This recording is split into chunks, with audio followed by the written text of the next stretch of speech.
আমার যদি কোনো কিছু কখনো পছন্দ হয় তাহলে কি করতে হবে সেটা কেনার জন্য? হয়তো আমার হাসব্যান্ডকে না হয় আমার বাবাকে বলতে হবে যে আমার অমুক জিনিসটা পছন্দ হয়েছে, আমি ওই জিনিসটা কিনতে চাই। যদি তারা টাকাটা দেয় তাহলে আমি কিনতে পারবো। আর যদি না দেয়, বলে যে কিছুদিন অপেক্ষা করো, তাহলে তো আমার আর কিছু করার থাকে না, মন খারাপ করে অপেক্ষা করতে হবে। আর যদি জিনিসটার দাম অনেক বেশি হয়, সেক্ষেত্রে দেখা যাচ্ছে আমার বাবা বা আমার হাসব্যান্ড দুজনেই বলতে পারে যে এত দাম দিয়ে জিনিসটা কেনার কোনো প্রয়োজন নেই। আর এটা শুধু আমার না, সেই সব মেয়েদের যারা নিজেরা কোনো রোজগার করে না।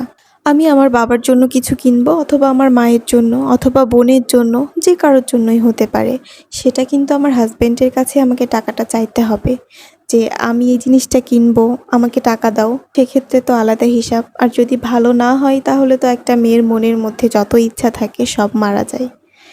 আমি এমন অনেককেও দেখেছি যে বলেছে যে আমার বাবা অনেক অসুস্থ, তার ওষুধ কেনার জন্য টাকার প্রয়োজন, কিন্তু আমার হাসব্যান্ড কোনোভাবেই টাকাটা দিতে রাজি হচ্ছে না। তো আমি একটা জব চাই যেটার স্যালারি ৫,০০০ টাকা হলেও আমার চলবে। সেটা যে কোনো ধরনের জব। আমি আমার বাবাকে একটু সাহায্য করতে চাই। অথবা আমার বাবা-মায়ের কোনো ছেলে নেই। আমি একমাত্র মেয়ে, অথবা আমরা বোন, ২-৩টা বোন আছি। তো তাদের দেখাশোনার দায়িত্ব তো আমাদের উপরই। কিন্তু আমার হাসব্যান্ড সেই ভরণ-পোষণ বা তাদের দেখাশুনো করতে কখনোই রাজি হচ্ছে না। বা আমার শ্বশুরবাড়ির লোকজন অনেক কথা শোনাচ্ছে, কিন্তু আমার করার কিছুই নেই। এগুলা কিন্তু প্রতিদিনেরই গল্প, কমন গল্প। সবার লাইফের সাথেই এই জিনিসটা সম্পৃক্ত। তো এর থেকে বাঁচতে হলে কি করতে হবে? একটা মেয়েকে আর্নিং করতে হবে। যে কোনো পর্যায়ে এর কোনো বিকল্প নাই। তোমার পছন্দ, তোমার শখ, তোমার আহ্লাদ সবকিছু তুমি যদি পূরণ করতে চাও মন খুলে, অপেক্ষা না করে, তাহলে অবশ্যই তোমাকে অল্প কিছু হলেও আর্নিং করতে হবে। আর নিজে নিজে আর্নিং করে খরচ করাটার যে কতটা শান্তি, সেটা যারা করে, যেসব মেয়েরা করে তারাই বুঝবে। এখন সোশ্যাল মিডিয়া বলো বা ইন্টারনেটে বলো, অনেক ধরনের প্ল্যাটফর্ম আছে মেয়েদের আর্নিং করার জন্য।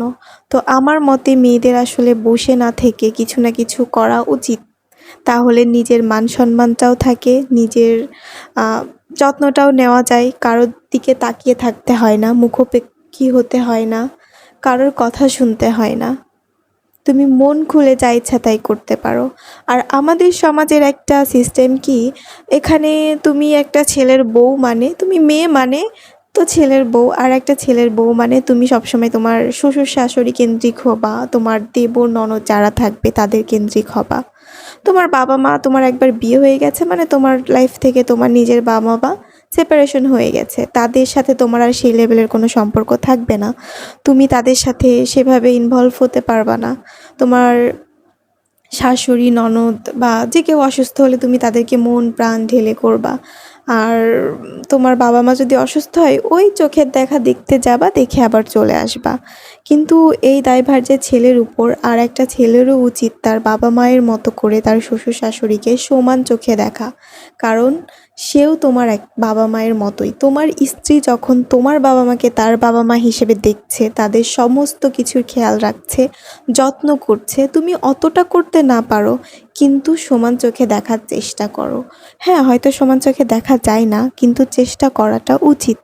আবার আমাদের সমাজের নিয়মটা কি, ছেলে যদি তার বউকে নিয়ে বাসায় চলে যায়, আলাদা থাকে, কোনো আলাদা ফ্ল্যাটে থাকে, তাহলে সবাই বলবে, শ্বশুর শাশুড়ি হোক, ননদ হোক বা এলাকাবাসী হোক, প্রতিবেশী যারা আছে সবাই বলবে, আহারে ছেলেটা কত খারাপ, বাবা মাকে একা রেখে চলে গেছে, বউকে নিয়ে আলাদা থাকে।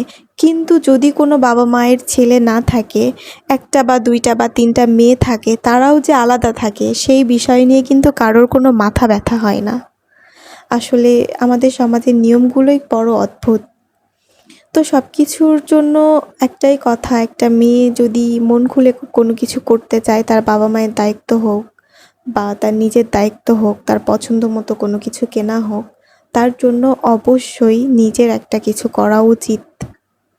আর যখন তুমি নিজে কিছু করবা, তখন দেখবা তোমার পার্টনার হোক বা ফ্যামিলির কেউ তোমাকে অনেক সম্মানের চোখে দেখবে। তোমাকে হুটহাট করে কোনো কিছু বলারও সাহস পাবে না।